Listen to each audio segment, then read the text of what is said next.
Hello there, Jeff here with the Bigshooterist channel. Thanks for tuning in. I came down to the range today. It's the middle of March. Looking forward to testing some guns. And we've gotten so much snow in the last 2 weeks. Today's the first day I could get in here. I look around a little bit. There's too much snow to do anything. So I'm a little irritated. Since I'm irritated, there are a few other things that I want to bring up. And I think by the end of this video, you're going to be irritated too. Enlightened, but irritated. Stick around.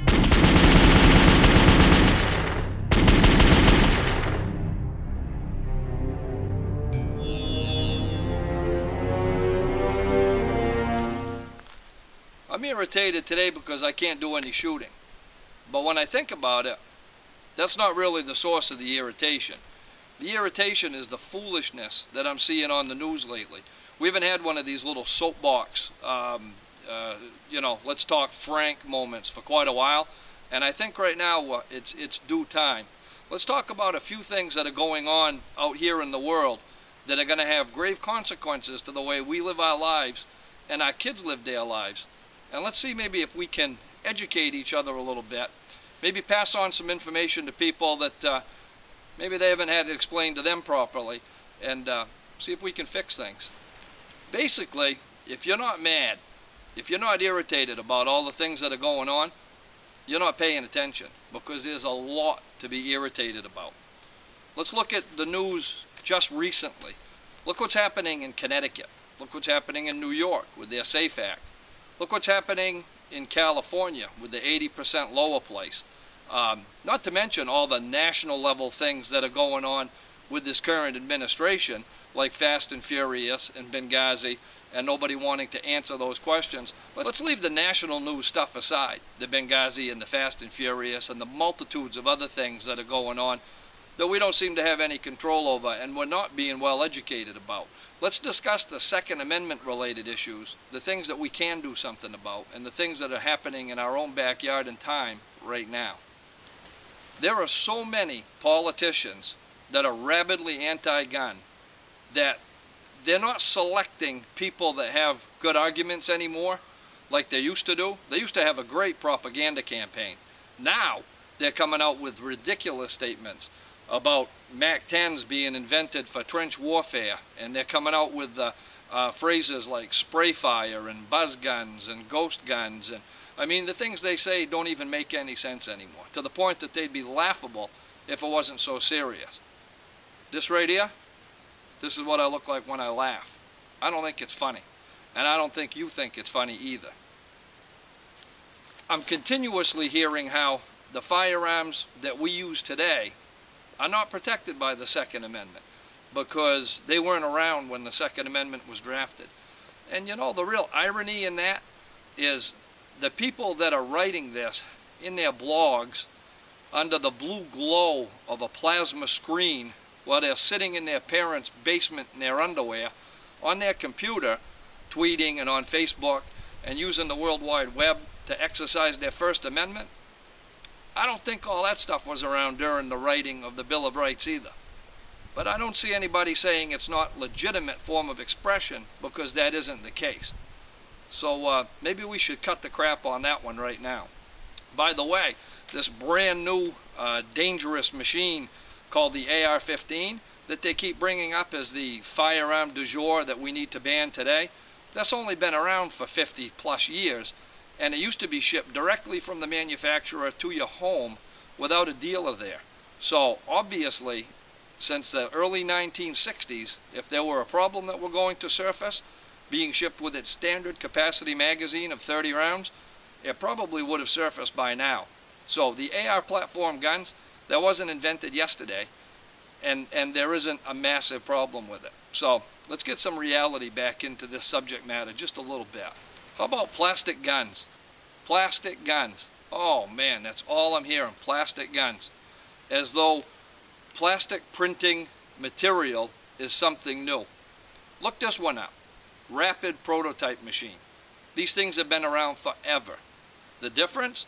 They're less expensive now and more accessible. It's not new technology. It's nothing new at all. It's not even remotely new. They've been around forever. So if it's okay for people with a lot of money to have these to be able to make a firearm, it should be okay for people that don't have a lot of money to be able to have one to make a firearm too.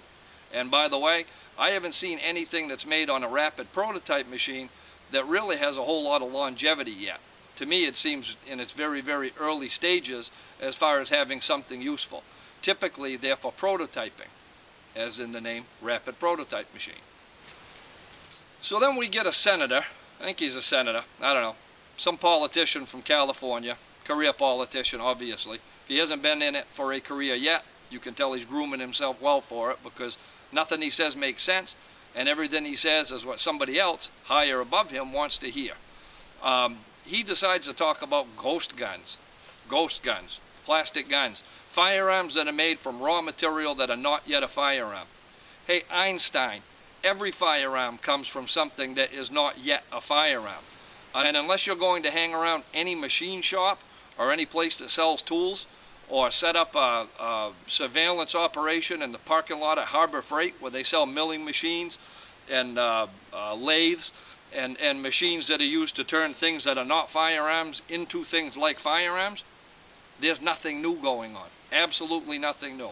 Every single firearm started life as something that was not a firearm. There's nothing new happening here either. But it makes a good buzzword, doesn't it? So is the common denominator becoming clear here? There's a lot of new stories, a lot of new knee-jerk reactionary news articles about things that are not new at all. Absolutely nothing new. The Constitution was written, and it's been made very clear with some really high-end rulings lately that as much as the gun grabbers would like to believe it, the Second Amendment is an individual right, period. An inalienable right. Didn't come from any man. It can't be taken by any man, period. And there's a lot of people that understand that. That's a contract you were born with. It doesn't have an expiration date and nobody can take it away. Yet these politicians want to ignore it. Somewhere in their mind they believe if they continue to tell good guys, hey, don't do something bad 20,000 times, eventually the bad guys that don't do things good will eventually start to listen. I don't think that they're that smart. And on the other hand, I don't think that they're that stupid. I think they're just looking for votes. And they're going to get somebody hurt. And things are not going to be pretty. Take a look at what they're doing in New York with this SAFE Act, where they want you to limit your magazine capacity. You and I, now law-abiding people, good folks, to 7 rounds. Somewhere the magic number 7 pulled from the sky. 7 rounds didn't work because there isn't a magazine manufacturer that makes a 7-round capacity magazine, so they had to change the law to 10 rounds. You just can't put more than 7 in it. Unless you're a criminal, then you can do what you want. They also want people to register and turn in firearms that they no longer think are suitable for you to own, even though the bad guys didn't get one of those letters telling them to turn theirs in. So what's going to happen is they're going to send law enforcement officers who they love to tell you are on their side. All the cops are anti-gun, the cops are out-gun, the cops want these guns off the street.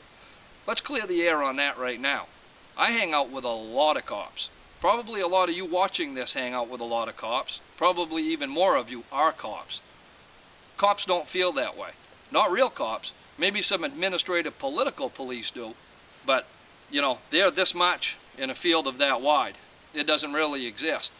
They don't want to be the front line in a perverted social experiment that some politicians have. These politicians have no regard for anybody's safety, whether it be the law-abiding people whose guns that they decide they want to take away, or the good law enforcement officers that they say are going to go to your house and take your gun away from you. I'll know that they're serious when the politicians who are sitting at home behind their bodyguard watching the news to see how this little experiment works, when they come to my house and when they go to your house to take the guns away, then I'll know they're serious. Until then, they're just jacking their jaws. And they probably should think long and hard about it, because a lot of police officers are saying vocally these days, no, we're not going to do that. We swore to uphold an oath. That oath is the Constitution of the United States and whatever state they're from. They're not going to take anybody's guns. And what are the politicians going to do then? Look at Connecticut, where they want people to register their guns. And in mass, hundreds of thousands of people, reported as many as hundreds of thousands, have not. So a few people have come out vocally and said, we're going to come kick your door in. Really? Who's going to go kicking whose door in? And who's going to be home watching TV with their family that's not a criminal, that doesn't have any reason to believe anybody would come kick their door in because they're not a criminal? How are they going to respond to that? Are they going to respond by, gee whiz, that person on the other side of the door seems serious, I better go get it? Or are they going to respond with lethal force, and somebody in that scenario, neither of which deserves to be harmed, is going to be harmed? And you know who it won't be? It won't be the politician that's feeding this crap on everybody, and it won't be a bad guy, because he didn't get that letter in the first place. So let's cut the crap. Let's think long and hard about what we're doing. Let's cut these little political propaganda social experiment games. Stop pitting law enforcement officers against law-abiding citizens, because we're kind of on the same side here. And just go away. Just go away. Because somebody's going to end up getting hurt. And the people that do are going to be the people that deserve to the least.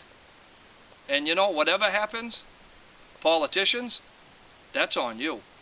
Because there's nobody else that believes in this. Nobody believes that it can do any good. It's just your pipe dream. And it may turn into your nightmare. Anyway, I'm irritated today.